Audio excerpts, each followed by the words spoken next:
ਸੋ ਅਸੀਂ ਦੱਸ ਰਹੇ ਸੀ ਕਿਹੜਾ ਇਨਸਾਨ ਹਮੇਸ਼ਾ ਦੁਖੀ ਰਹਿੰਦਾ ਹੈ, ਜਿਹੜਾ ਸਭ ਨੂੰ ਖੁਸ਼ ਕਰਨ ਦੀ ਕੋਸ਼ਿਸ਼ ਕਰਦਾ ਹੈ। ਇਸ ਲਈ ਬਾਪ ਬੇਟੇ ਨੂੰ ਕੀ ਸਮਝਾ ਰਿਹਾ, ਬੇਟਾ ਹੁਣ ਯਾਦ ਰੱਖ ਕਿ ਦੁਨੀਆ ਨੇ ਤਾਂ ਕੁਛ ਨਾ ਕੁਛ ਕਹਿਣਾ ਹੀ ਹੈ, ਪਰ ਤੂੰ ਦੇਖ ਸਹੀ ਕੀ ਹੈ, ਜੋ ਸਹੀ ਹੈ ਉਹ ਕਰ। ਤਾਂ ਬਾਪ ਨੇ ਜਦੋਂ ਗੱਲ ਕਹੀ ਤਾਂ ਬੇਟੇ ਨੇ ਕਿਹਾ, ਪਿਤਾ ਜੀ ਮੇਰੀ ਨਜ਼ਰ ਤਾਂ ਸਹੀ ਇਹ ਹੈ, ਤੁਸੀਂ ਸਿਆਣੇ ਹੋ, ਬਜ਼ੁਰਗ ਹੋ, ਤੁਸੀਂ ਗਧੇ ਤੇ ਬੈਠੋ ਤਾਂ ਮੈਂ ਚੱਲਦਾ।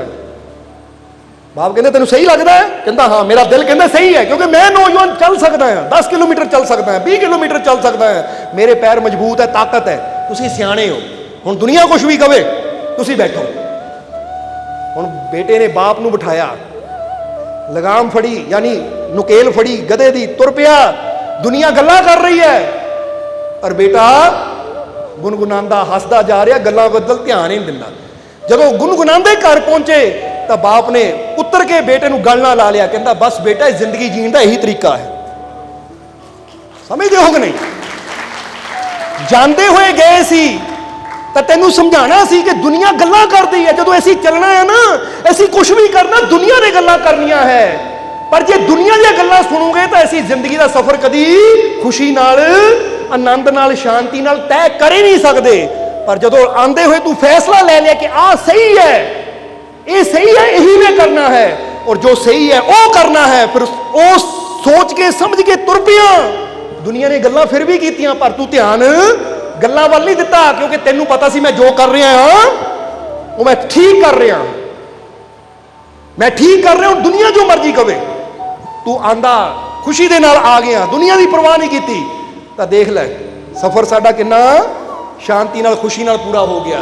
ਇਸ ਲਈ ਤੁਸੀਂ ਵੀ ਇੱਥੇ ਇੱਕ ਗੱਲ ਯਾਦ ਰੱਖੋ, ਜਿੰਨਾ ਅਸੀਂ ਦੁਨੀਆ ਨੂੰ ਖੁਸ਼ ਕਰਨ 'ਚ ਲੱਗੇ ਰਹਿੰਦੇ ਆ ਨਾ, ਫਿਰ ਤਾਂ ਸਾਡਾ ਵੀ ਉਹ ਗਧੇ ਵਾਲਾ ਹੀ ਹਾਲ ਹੋਣਾ ਹੈ। ਕਦੀ ਚੜ ਗਏ, ਕਦੀ ਉਤਰ ਗਏ, ਕਦੀ ਉਹ ਚੜ ਗਿਆ, ਕਦੀ ਉਹ ਚੜ ਗਿਆ। ਤਾਂ ਜੇ ਅਸੀਂ ਸੋਚੀਏ ਕਿ ਮੈਨੂੰ ਪਤਾ ਮੈਂ ਜੋ ਕਰ ਰਿਹਾ ਸਹੀ ਕਰ ਰਿਹਾ, ਮੈਂ ਉਹ ਕਰਮ ਕਰ ਰਿਹਾ ਜਿਸ 'ਚ ਸਭ ਦਾ ਭਲਾ ਹੋ ਰਿਹਾ, ਜਾਂ ਸਭ ਨੂੰ ਖੁਸ਼ੀ ਮਿਲ ਰਹੀ ਹੈ, ਜਾਂ ਮੈਂ ਨੇਕੀ ਦੇ ਰਸਤੇ ਜਾ ਰਿਹਾ, ਹੁਣ ਦੁਨੀਆ ਜੋ ਮਰਜ਼ੀ ਕਹਿੰਦੀ ਕਹੀ ਜਾਵੇ, ਮੈਨੂੰ ਪਰਵਾਹ ਨਹੀਂ।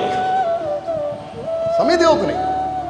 ਤਾਂ ਫਿਰ ਤੁਹਾਡੀ ਜ਼ਿੰਦਗੀ ਸ਼ਾਂਤੀ ਨਾਲ, ਸਟ੍ਰੈਸ ਫ੍ਰੀ ਲਾਈਫ ਤੁਸੀਂ ਫਿਰ ਜੀ ਸਕਦੇ ਹੋ, ਕਿਉਂਕਿ ਤੁਸੀਂ ਸਾਰਿਆਂ ਨੂੰ ਖੁਸ਼ ਕਦੀ ਕਰ ਸਕਦੇ ਹੋ। ਸਾਰਿਆਂ ਨੂੰ ਖੁਸ਼, ਕਿਉਂਕਿ ਕਿਸੇ ਦੀ ਪਸੰਦ ਕੋਈ ਹੈ, ਕਿਸੇ ਦੀ ਪਸੰਦ ਕੋਈ ਹੈ।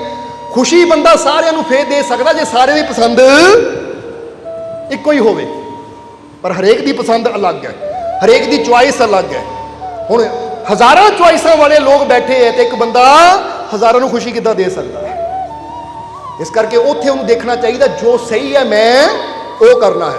ਜਿੱਦਾਂ ਬੰਦਾ ਕਹਿੰਦਾ ਨਾ ਸਿਮਰਨ ਕਰਨਾ ਸਹੀ ਹੈ, ਸਤਸੰਗ 'ਚ ਜਾਣਾ ਸਹੀ ਹੈ, ਸੇਵਾ ਕਰਨਾ ਸਹੀ ਹੈ, ਸੱਚ ਦੇ ਮਾਰਗ ਤੇ ਚੱਲਣਾ ਸਹੀ ਹੈ, ਦੁੱਖ ਦਰਦ ਵਿੱਚ ਦੂਜਿਆਂ ਦੀ ਹੈਲਪ ਕਰਨਾ ਸਹੀ ਹੈ। ਹੁਣ ਦੁਨੀਆ ਜੋ ਮਰਜ਼ੀ ਕਵੇ, ਮੈਨੂੰ ਪਤਾ ਇਹ ਸਹੀ ਹੈ ਤਾਂ ਮੈਂ ਇਹ ਕਰਨਾ ਹੀ ਹੈ। ਫਿਰ ਅਸੀਂ ਆਪਣੀ ਜ਼ਿੰਦਗੀ ਤਣਾਅ ਫ੍ਰੀ, ਸਟ੍ਰੈਸ ਫ੍ਰੀ, ਸ਼ਾਂਤੀ ਨਾਲ ਜੀ ਸਕਦੇ ਹਾਂ। ਹੁਣ ਦੂਸਰੀ, ਇਹ ਪਹਿਲਾ ਪੁਆਇੰਟ ਹੈ ਕਿ ਜਿਹੜਾ ਸਭ ਨੂੰ ਖੁਸ਼ ਕਰਨ ਦੀ ਕੋਸ਼ਿਸ਼ ਕਰਦਾ ਉਹ ਕਦੀ ਸੁਖੀ ਨਹੀਂ ਹੋ ਸਕਦਾ, ਹਮੇਸ਼ਾ ਦੁਖੀ ਰਹੇਗਾ। ਤਾਂ ਦੂਜੀ ਗੱਲ ਕਿਹੜੀ ਹੈ? ਦੂਜੀ ਗੱਲ ਹੈ ਕਿ ਜੋ ਬੁਰੀਆਂ ਦੀ ਸੰਗਤ ਕਰਦਾ ਹੈ, ਮਾਯੂਸ ਲੋਕਾਂ ਦੀ ਸੰਗਤ ਵਿੱਚ ਰਹਿੰਦਾ ਹੈ, ਸੋਬਤ ਵਿੱਚ ਰਹਿੰਦਾ ਹੈ, ਉਹ ਵੀ ਕਦੀ ਜੀਵਨ 'ਚ ਖੁਸ਼ ਨਹੀਂ ਹੋ ਸਕਦਾ, ਉਹ ਵੀ ਹਮੇਸ਼ਾ ਦੁਖੀ ਰਹੇਗਾ, ਕਿਉਂਕਿ ਉਹ ਇਦਾਂ ਦੇ ਲੋਕਾਂ ਦੀ ਸੋਬਤ ਵਿੱਚ ਬਹਿੰਦਾ ਹੈ। ਜਿੱਦਾਂ ਇੱਥੇ ਦੱਸਣਾ ਚਾਹਾਂਗੇ ਕਿ ਮੌਲਾਨਾ ਰੂਮੀ ਨੇ ਬੜੀ ਪਿਆਰੀ ਗੱਲ ਕਹੀ ਹੈ। ਮੌਲਾਨਾ ਰੂਮੀ ਇੱਕ ਬਹੁਤ ਬੜੇ ਫਕੀਰ ਹੋਏ ਹੈ ਜਿਨ੍ਹਾਂ ਦੇ ਗੁਰੂ ਤਬਰੇਜ਼ ਸੀ। ਇੱਕ ਦਿਨ ਮੌਲਾਨਾ ਰੂਮੀ ਆਪਣੇ ਪਿਆਰਿਆਂ 'ਚ ਬੈਠੇ ਹੋਏ ਹੈ ਤਾਂ ਮੌਲਾਨਾ ਰੂਮੀ ਨੇ ਪੁੱਛਿਆ, ਸਵਾਲ ਪੁੱਛਿਆ ਇੱਕ, ਕਿ ਸਭ ਤੋਂ ਬੜਾ ਚੋਰ ਕੌਣ ਹੈ? ਸਮਝਦੇ ਹੋ ਕਿ ਨਹੀਂ? ਕਿਹੜਾ ਸਵਾਲ ਪੁੱਛਿਆ? ਸਭ ਤੋਂ ਬੜਾ ਚੋਰ ਕੌਣ ਹੈ? ਤਾਂ ਕਿਸੇ ਨੇ ਕਿਹਾ ਜੀ ਜਿਹੜਾ ਧਨ ਚੋਰੀ ਕਰ ਲਵੇ, ਜਿਹੜਾ ਹੀਰੇ ਮੋਤੀ ਚੋਰੀ ਕਰ ਲਵੇ, ਜਿਹੜਾ ਆਹ ਚੀਜ਼ ਚੋਰੀ ਕਰ ਲਵੇ, ਇਦਾਂ ਚੋਰੀ ਕਰੇ ਕਿਸੇ ਨੂੰ ਪਤਾ ਵੀ ਨਾ ਲੱਗਣ ਦੇਵੇ, ਸਭ ਤੋਂ ਬੜਾ ਚੋਰ। ਤਾਂ ਉਸ ਲਈ ਮੌਲਾਨਾ ਰੂਮੀ ਨੇ ਕਿਹਾ ਨਹੀਂ, ਸਭ ਤੋਂ ਬੜਾ ਚੋਰ ਉਹ ਨਹੀਂ ਹੈ ਜੋ ਹੀਰੇ ਚੋਰੀ ਕਰ ਲਵੇ, ਜੋ ਖਜ਼ਾਨਾ ਚੋਰੀ ਕਰ ਲਵੇ, ਜੋ ਧਨ ਚੋਰੀ ਕਰ ਲਵੇ ਔਰ ਪਤਾ ਵੀ ਨਾ ਲੱਗਣ ਦੇਵੇ, ਉਹ ਚੋਰ ਸਭ ਤੋਂ ਬੜਾ ਨਹੀਂ ਹੈ। ਤਾਂ ਸੇਵਕਾਂ ਨੇ, ਪਿਆਰਿਆਂ ਨੇ ਪੁੱਛਿਆ ਵੀ ਹਜ਼ਰਤ ਤੁਸੀਂ ਦੱਸੋ ਕਿ ਸਭ ਤੋਂ ਬੜਾ ਚੋਰ ਕੌਣ ਹੈ? ਤਾਂ ਮੌਲਾਨਾ ਰੂਮੀ ਨੇ ਕਿਹਾ ਸਭ ਤੋਂ ਬੜਾ ਚੋਰ ਉਹ ਹੈ ਜਿਹੜਾ ਇਨਸਾਨ ਦੇ ਕੋਲੋਂ ਉਹਦੀ ਉਮੀਦ ਖੋਲਾਵੇ, ਉਹਦਾ ਵਿਸ਼ਵਾਸ ਖੋਲਾਵੇ, ਉਹਦੀ ਹਿੰਮਤ ਖੋਲਾਵੇ, ਉਹ ਸਭ ਤੋਂ ਬੜਾ ਚੋਰ ਹੈ। ਕਿਉਂਕਿ ਧਨ ਗਿਆ, ਅਗਰ ਬੰਦੇ ਅੰਦਰ ਵਿਸ਼ਵਾਸ ਹੈ, ਉਮੀਦ ਹੈ, ਹਿੰਮਤ ਹੈ ਤਾਂ ਗਿਆ ਧਨ ਦੁਬਾਰਾ ਕਮਾ ਸਕਦਾ ਹੈ। ਪਰ ਅਗਰ ਕੋਈ ਉਹਦੀ ਹਿੰਮਤ ਨੂੰ ਖੋਲਾਵੇ, ਉਹਦੇ ਹੌਸਲੇ ਨੂੰ ਖੋਲਾਵੇ, ਉਹਦੇ ਵਿਸ਼ਵਾਸ ਨੂੰ ਖੋਲਾਵੇ, ਉਹਦੀ ਉਮੀਦ ਖੋਲਾਵੇ, ਤਾਂ ਉਹ ਬੰਦਾ ਲੱਖਾਂ ਕਰੋੜਾਂਪਤੀ ਹੁੰਦਿਆਂ ਹੋਇਆਂ ਵੀ ਆਪਣੀ ਜਾਨ ਦੇਣ ਦੀ ਕੋਸ਼ਿਸ਼ ਕਰਦਾ ਹੈ। ਇਸ ਲਈ ਤੁਸੀਂ ਵੀ ਦੇਖੋਗੇ ਕਿ ਤੁਹਾਡੇ ਜੀਵਨ 'ਚ ਵੀ ਐਸੇ ਬਹੁਤ ਚੋਰ ਹੋਣਗੇ। ਉਹ ਰਿਸ਼ਤੇਦਾਰਾਂ ਦੇ ਰੂਪ 'ਚ ਹੋ ਸਕਦੇ ਹੈ, ਸੱਜਣਾ ਮਿੱਤਰਾਂ ਦੇ ਰੂਪ 'ਚ ਹੋ ਸਕਦੇ ਹੈ, ਜਾਂ ਕਿਸੇ ਹੋਰ ਚੀਜ਼ ਦੇ ਰੂਪ 'ਚ ਹੋ ਸਕਦੇ ਹੈ, ਜਿਹੜੇ ਤੁਹਾਡੀ ਹਿੰਮਤ ਖੋਂਦੇ ਹੈ। ਹਿੰਮਤ ਕਿੱਦਾਂ ਖੋਤੀ ਜਾਂਦੀ ਹੈ? ਉਹ ਤੇਤੋਂ ਨਹੀਂ ਹੋਣਾ ਛੱਡਦੇ। ਖੋਲੇਗੀ ਨਹੀਂ ਹਿੰਮਤ, ਤੁਹਾਡੀ ਹਿੰਮਤ ਹੈ ਮੈਂ ਕਰਨ ਦੀ, ਮੈਂ ਕਰ ਸਕਦਾ। ਉਹ ਲੈ ਇੰਨਿਆਂ ਨੇ ਕੋਸ਼ਿਸ਼ ਕੀਤੀ, ਉਹਨਾਂ ਤੋਂ ਨਹੀਂ ਹੋਇਆ, ਤੇ ਤੇਤੋਂ ਕੀ ਹੋਣਾ ਹੈ? ਇਹ ਸਮਝ ਲਓ ਉਹ ਚੋਰ ਹੈ ਜਿਹੜਾ ਹੌਲੀ ਹੌਲੀ ਤੁਹਾਡੀ ਹਿੰਮਤ ਖੋ ਰਿਹਾ। ਜਿੱਦਾਂ ਬੰਦਾ ਉਮੀਦ ਵੀ ਖੋਂਦਾ ਹੈ, ਕਿਉਂਕਿ ਗੁਰੂ ਰਹਿਬਰ ਸੰਤ ਸਾਡੇ ਜੀਵਨ 'ਚ ਉਮੀਦ ਵਧਾਉਂਦੇ ਹੈ ਕਿ ਜੇ ਤੂੰ ਅੱਜ ਦੁਖੀਆਂ ਫਿਕਰ ਨਾ ਕਰ, ਕੱਲ ਨੂੰ ਤੇਰੇ ਜੀਵਨ 'ਚ ਖੁਸ਼ੀ ਜ਼ਰੂਰ ਆਏਗੀ। ਇੱਕ ਉਮੀਦ ਪੈਦਾ ਹੁੰਦੀ ਹੈ ਕਿ ਠੀਕ ਹੈ ਅੱਜ ਬਿਮਾਰ ਹੈ, ਕੱਲ ਨੂੰ ਮੈਂ ਤੰਦਰੁਸਤ ਜ਼ਰੂਰ ਹੋਏਗਾ। ਤਾਂ ਕਈ ਐਸੇ ਹੁੰਦੇ ਹੈ, ਪਤਾ ਕੀ ਕਹਿੰਦੇ ਹੈ, ਉਹ ਆਹ ਬਿਮਾਰੀ ਨਾ ਅੱਗੇ ਤੋਂ ਅੱਗੇ ਵੱਧਦੀ ਜਾਂਦੀ ਹੈ, ਇਹ ਠੀਕ ਹੋਣ ਵਾਲੀ ਹੈ ਨਹੀਂ, ਇਹ ਤਾਂ ਆਉਂਦੀ ਹੈ ਤਾਂ ਜਾਨ ਲੈ ਕੇ ਜਾਂਦੀ ਹੈ। ਹੁਣ ਜਿਹੜੀ ਬੰਦੇ ਨੂੰ ਥੋੜੀ ਬਹੁਤੀ ਖੁਸ਼ੀ ਦੀ ਉਮੀਦ ਹੁੰਦੀ ਹੈ, ਠੀਕ ਹੋਣ ਦੀ ਉਮੀਦ ਹੁੰਦੀ ਹੈ, ਉਹ ਵੀ ਖਤਮ ਹੋ ਜਾਂਦੀ ਹੈ। ਇਹ ਚੋਰ ਹੈ ਜਿਹੜੀ ਤੁਹਾਡੀ ਉਮੀਦ ਖੋ ਰਹੇ ਹੈ। ਔਰ ਕਈ ਹੁੰਦੇ ਵਿਸ਼ਵਾਸ ਖੋ ਲੈਂਦੇ ਇਨਸਾਨ ਦਾ, ਕਿ ਇੱਕ ਇਨਸਾਨ ਆਪਣੇ ਮੁਰਸ਼ਦ ਤੇ, ਆਪਣੇ ਰੱਬ ਤੇ ਵਿਸ਼ਵਾਸ ਰੱਖਦਾ ਹੈ ਕਿ ਮੇਰਾ ਰੱਬ ਸਭ ਕੁਝ ਠੀਕ ਕਰੇਗਾ। ਕਿਉਂਕਿ ਕਈ ਬੰਦੇ ਕਹਿ ਦਿੰਦੇ ਆ ਨਾ, ਓਏ ਮੇਰਾ ਕੋਈ ਨਹੀਂ ਹੈ, ਮੈਂ ਇਕੱਲਾ ਹੀ ਹਾਂ। ਅਸੀਂ ਕਹਿੰਦੇ ਕਦੀ ਇਹ ਨਾ ਕਹੋ ਮੇਰਾ ਕੋਈ ਨਹੀਂ ਹੈ। ਠੀਕ ਹੈ, ਤੇਰਾ ਕੋਈ ਰਿਸ਼ਤੇਦਾਰ ਨਹੀਂ ਹੈ, ਤੇਰਾ ਕੋਈ ਸੱਜਣ ਮਿੱਤਰ ਨਹੀਂ ਹੈ, ਪਰ ਯਾਦ ਰੱਖ ਜਿਸਨੇ ਤੈਨੂੰ ਪੈਦਾ ਕੀਤਾ ਉਹ ਮਾਲਿਕ ਸਦਾ ਤੇਰਾ ਹੈ ਔਰ ਸਦਾ ਤੇਰਾ ਰਹੇਗਾ। ਇਸ ਲਈ ਕਦੀ ਨਾ ਕਹੇ ਕਿ ਮੇਰਾ ਕੋਈ ਨਹੀਂ ਹੈ। ਦੁਨੀਆ ਬੇਸ਼ੱਕ ਸਾਥ ਛੱਡ ਦੇਵੇ, ਪਰ ਇਹ ਯਕੀਨ ਰੱਖ ਕਿ ਦੁਨੀਆ, ਸੱਜਣ ਮਿੱਤਰ, ਰਿਸ਼ਤੇਦਾਰ ਮੇਰਾ ਸਾਥ ਛੱਡ ਸਕਦੇ ਆ, ਪਰ ਮੈਨੂੰ ਯਕੀਨ ਹੈ ਉਹ ਮੇਰਾ ਮਾਲਿਕ ਜਿਸਨੇ ਮੈਨੂੰ ਪੈਦਾ ਕੀਤਾ ਹੈ ਉਹ ਕਦੀ ਮੇਰਾ ਸਾਥ ਨਹੀਂ ਛੱਡੇਗਾ। ਔਰ ਜੇ ਮੇਰਾ ਮਾਲਿਕ ਮੇਰੇ ਨਾਲ ਹੈ ਤਾਂ ਫਿਰ ਮੈਨੂੰ ਕਿਸੇ ਸਹਾਰੇ ਦੀ ਜ਼ਰੂਰਤ ਨਹੀਂ, ਮੈਂ ਇਕੱਲਾ ਹੀ ਕਾਫੀ। ਇੱਕ ਵਿਸ਼ਵਾਸ ਹੈ।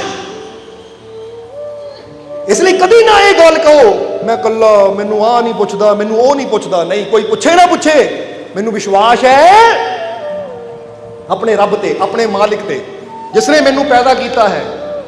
ਉਹ ਪੈਦਾ ਕਰਕੇ ਮੈਨੂੰ ਭੁੱਲਿਆ ਨਹੀਂ ਹੈ, ਉਹ ਮੇਰੇ ਨਾਲ ਹੈ। ਬਸ ਜ਼ਰੂਰਤ ਤਾਂ ਵਿਸ਼ਵਾਸ ਦੀ ਹੈ।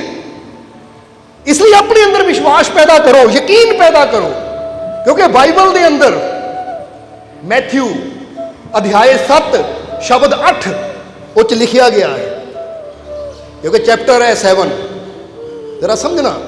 ਔਰ ਉਹਦੇ 'ਚ ਸ਼ਬਦ ਨੰਬਰ 8 ਸ਼ਬਦ ਦੇ ਵਿੱਚ ਕੀ ਲਿਖਿਆ ਗਿਆ ਹੈ? ਜੀਸਸ क्राइस्ट कह रहे हैं, यीशु मसीह कह रहे हैं, जो कोई मांगता है उसको मिलता है, जो कोई मांगता है उसको मिलता है, जो खोजता है वो पाता है, जो द्वार खटखटाता है उसके लिए द्वार खोल दिया जाता है। यही चीज दसी गई है इत्थे। चैप्टर भी तां दस रहे कि बंदा देख लवे कि जिद्दां श्री कृष्ण गीता के अध्याय च दसदे है ना, इदां ही बाइबल के भी कुछ अध्याय है। जरा समझना, मैथ्यू 7 चैप्टर शब्द नंबर 8 ये दसिया है कि जो कोई मांगता है उसको मिलता है। हुण इत्थे ये गल कही गई कि जो कोई मांगता है, इत्थे ये नहीं कहा गया कि कोई ईसाई मंगेगा या कोई फलाना मंगेगा। वो कहते जिहड़ा भी मंगेगा, पर शर्त इक्को ही उन्होंने कही है, अंदर विश्वास होना चाहिए है, यकीन होना चाहिए है, भरोसा होना चाहिए है कि मैं अपने रब तो मंगना है तो मेरा रब मैनू देगा भी जरूर, क्योंकि वो मेरा पिता है। और अपने रब को भिखारियों की तरह ना मंगो, बेटे की तरह मंगो, जिदा एक बेटा पूरे विश्वास नाल अपने बाप तो मंगता है। क्योंकि एक हुंदा भिखारी की तरह मंगना, भिखारी मंगता है पर उन्होंने अंदर विश्वास नहीं है कि मिलना है या नहीं, हो सकता ना मिले, कोशिश करके देख लेंगे। समझ आ रही है कि नहीं? इनू कहते हैं मंगते की तरह मंगना, भिखारी की तरह मंगना है, क्योंकि उन्होंने कोई भरोसा नहीं कि तुम दोगे या नहीं दोगे। हो सकता झिड़के ही मारो, निकल अगे दौड़, नहीं मिलना तेनों। जो भिखारी की तरह मंगते हैं तो विश्वास नहीं हुंदा, क्योंकि कोई भरोसा नहीं अगे मिलना। पर एक बेटा जो मंगता है ना इस हक नाल, मेरा पिता है और मैनू यकीन है जे मैं मंगूंगा मेरा पिता मैनू जरूर देगा, वो विश्वास है। और एक गल याद रखो, तुसीं आप जवाब देना सानू। एक भिखारी तुहानू कहंदा भाजी 1000 रुपया दे दो, तुसीं दोगे? दोगे तुसीं? कहना लै आ 5-10 लै तो दौड़ इत्थों, 1000 देवां तैनू मैं।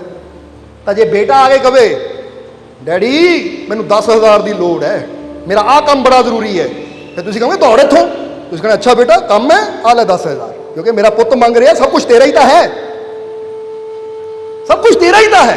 हुण बेटा जो मंगता है तो इस नजरिए ना मंगता, मैं अपने पिता तो मंग रहा हाँ, ਔਰ ਮੈਨੂੰ ਪਿਤਾ ਤੇ ਵਿਸ਼ਵਾਸ ਹੈ ਮੈਨੂੰ ਦੇਗਾ।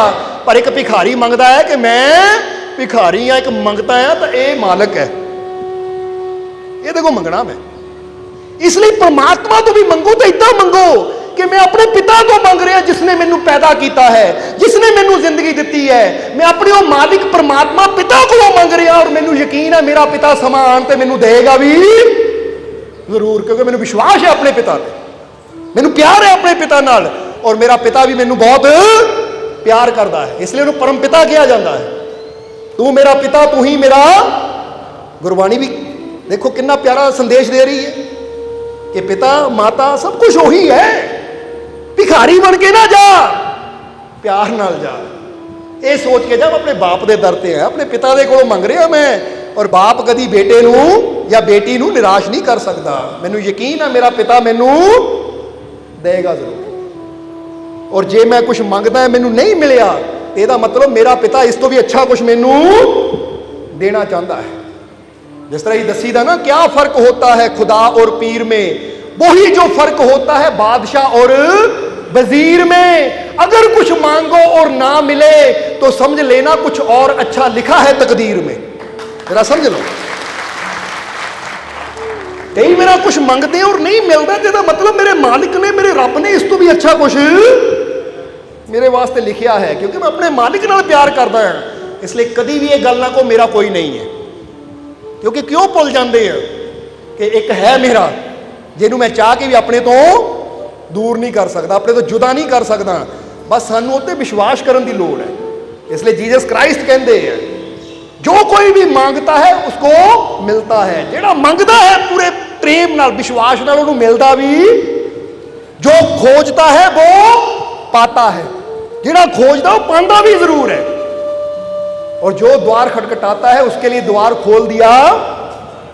द्वार यानी दरवाजा, कि जिहड़ा दरवाजा खड़कांदा है ना शरदा नाल प्रेम नाल, उहदे वास्ते वो मालिक दियां रहमतां दे दरवाजे खुलदे भी जरूर है।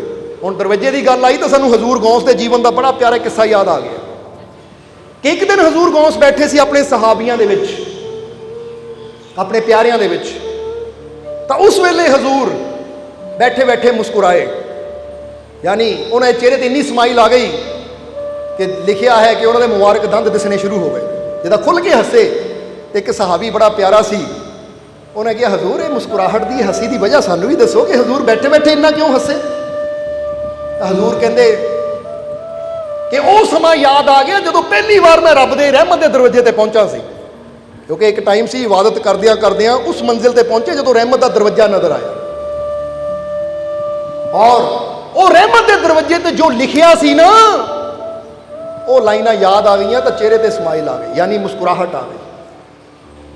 तो प्यारियां ने हथ जोड़े कि हजूर सानू भी दसो रहमत के दरवाजे ते की लिखिया सी। तो हजूर कहते वो खुदा की रहमत के दरवाजे ते मैं जदों पहुंचिया उहदे च गुजरन लगा, अपने खुदा दे कोल जान लगा, तो ओहदी रहमत के द्वार के उपर लाइना लिखिया सी लाहौल वला कुवता इल्ला बिल्ला। जरा हुण गौर करना। तो उस वेले हजूर ने मतलब भी दसिया, ਇਹਦਾ मतलब की है लाहौल वला कुवता इल्ला बिल्ला। हजूर कहते ਇਹਦਾ मतलब है कि खुदा के सिवा कोई ताकत नहीं है जो तुम्हें नफा या नुकसान पहुंचा सके। वो खुदा सबसे ज्यादा शक्तिशाली है, वो जिसे चाहे ताकत अता करे। ये दो लाइना जरा मतलब समझो, बड़ा गहराई है ये मतलब। ये लाहौल वाला कुवता इल्ला बिल्ला, यानी खुदा के सिवा वो परमात्मा प्रभु तो सिवा कोई ताकत नहीं है जो तुहानू नफा या नुकसान पहुंचा सके। हुण इत्थों एक गल समझ लेनी चाहिए है कि अज बंदे के मन च इन्ने बहम है, इन्ने भरम है कि बंदा कहता उन्हें बुरी नज़र पा ली मेरा नुकसान हो जाना है, आ बिल्ली रास्ता कट गई मेरा नुकसान हो जाना है, किसी ने छिक मारती मेरा नुकसान हो जाना है, आ मेरे ग्रह ने मेरा नुकसान कर देना, आ मेरी खब्बी अख फड़कती है मेरा नुकसान हो जाना है।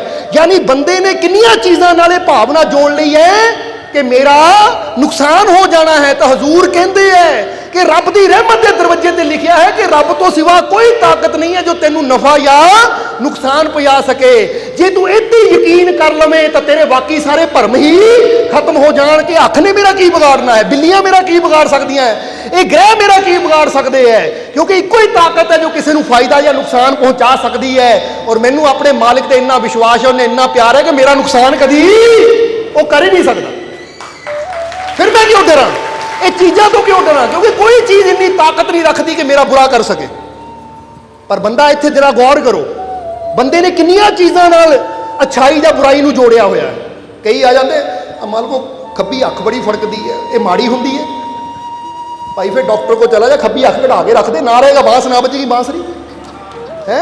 फिर खब्बी अख ना देखता भी क्यों है, जे खब्बी अख फड़कना माड़ी है तो बंद रखे नूं कभी खुले ना तो फड़के भी ही नहीं, फिर तो ऑपरेशन करके टंके लवा दे।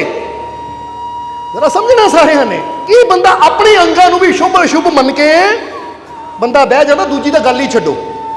मेरा खब्बा हथ अशुभ है, इत्ते खाज होवे तो पैसा जाता है, सज्जे ते होवे तो आंदा है। औरतां दा उल्टा है, बोलो समझदे हो कि नहीं? औरतां दे खब्बे ते होवे तो आंदा है, कमाल की गल है। फिर तो एक इदां दा पाउडर लैके खब्बे ते ला लो, खाज होंदी रहे, पैसा आई जाए, कुछ करन दी लोड़ ही नहीं। की कर रहे हैं पैसा आ रहा है भाई, किते तंबाकू तो नहीं मल रहे हैं, क्योंकि जे हत्थां ते मलन नाल ही पैसा आंदा, तंबाकू मन वाले तो दिन च पता नहीं कितनी बारी ऐ करते फिर तो उन्होंने को पैसे ढेर लगे हो, क्योंकि हर वेले जो देखो ऐ करते रहते हो। समझते हो?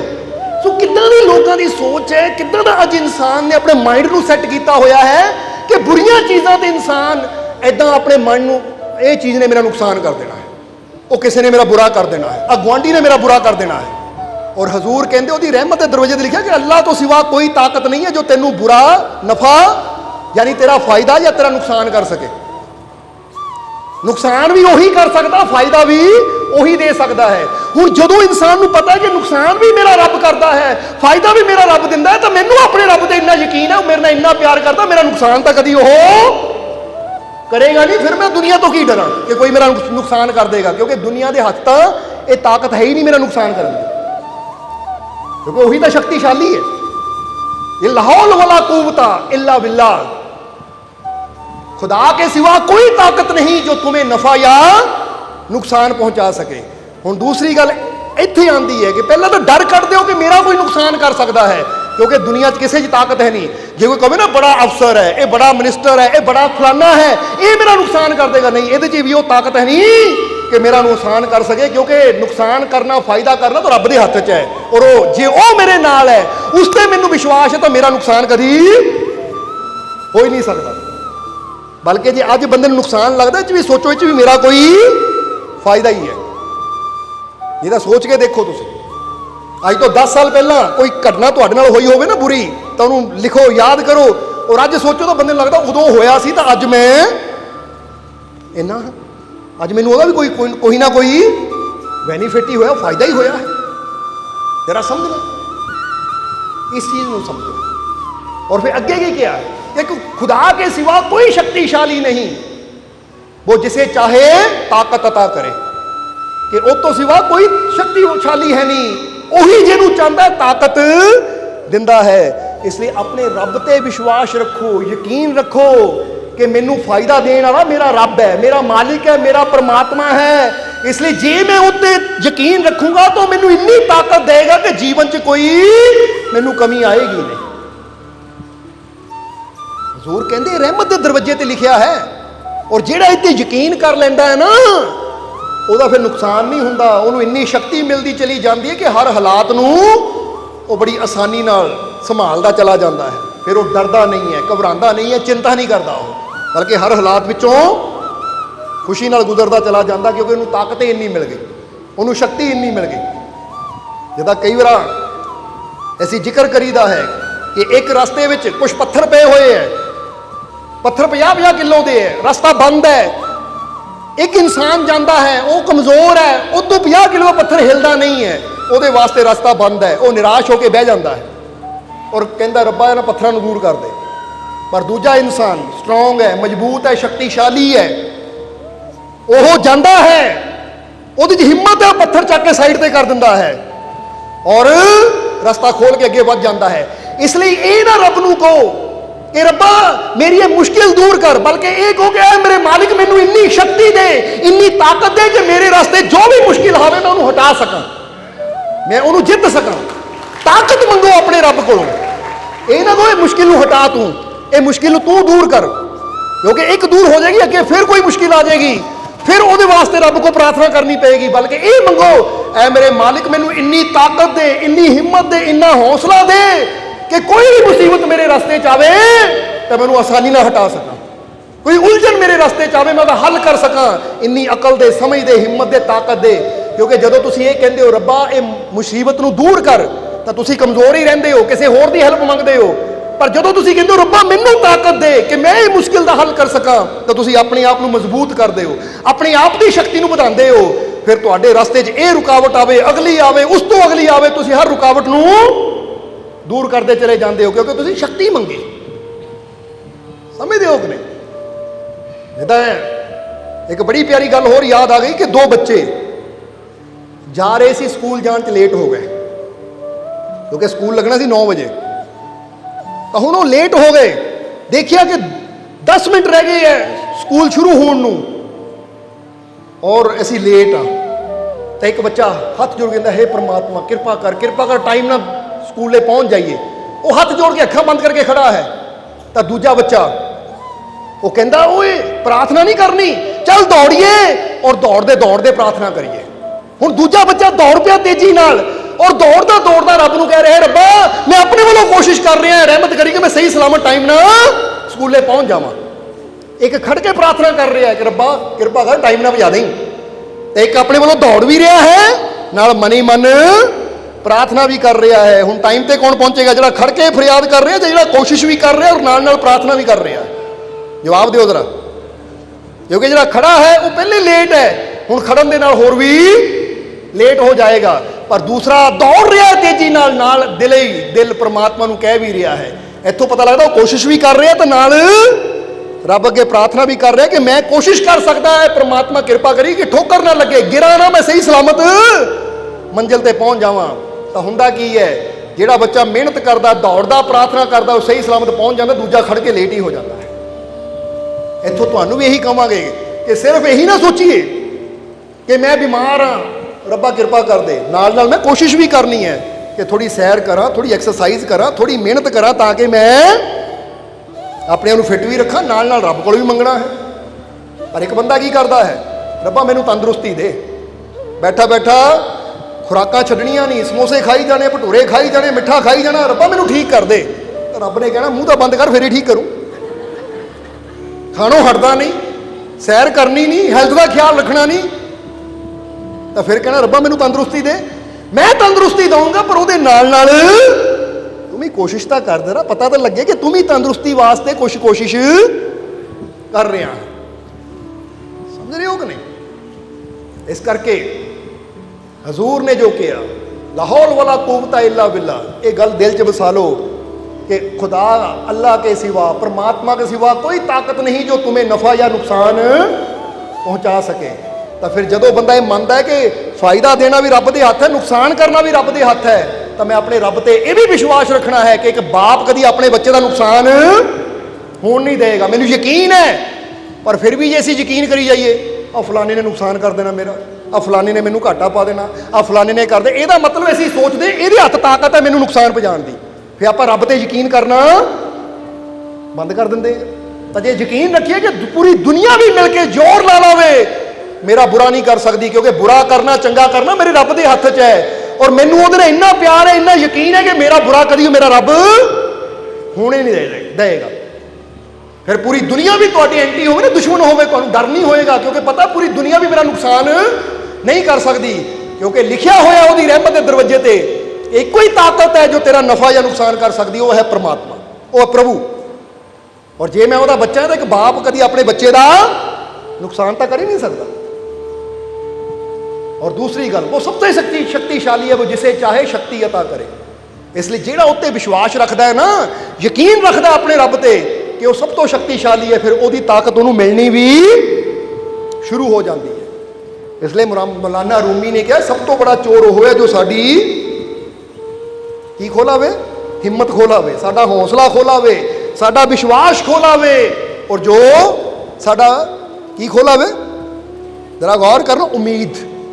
बंदे को उम्मीद होंगी ना, अज दुख है तो कल खुशी भी जरूर आएगी। इसलिए उम्मीद रखो, विश्वास रखो अपने मालिक पे, यकीन रखो कि मेरा मालिक मेरे,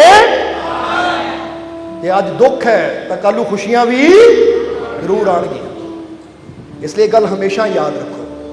इसलिए फटाफट दस दी, हुण टाइम काफ़ी हो गया है, कि जिहड़ा इंसान सारिਆਂ ਨੂੰ खुश करना चाहता वो भी हमेशा दुखी रहता है, तो जिहड़ा मायूस लोगों की संगत के करता है, बुरियां की संगत करता है, वो भी सदा दुखी रहता है। इसलिए कहते बुरियां की संगत तो बचो, बुरियां की सोबत तो बचो। जिहड़े हर वेले नैगेटिविटी दी गल्लां करते, मायूसी दी गल्लां करते हैं, उहदी संगत तो बचो।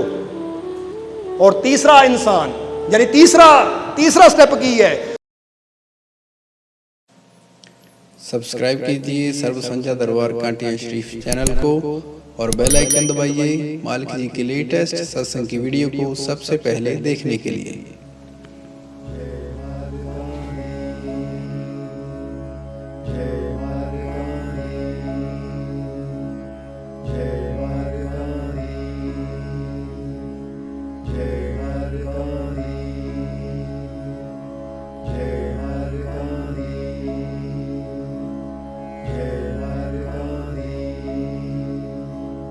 जय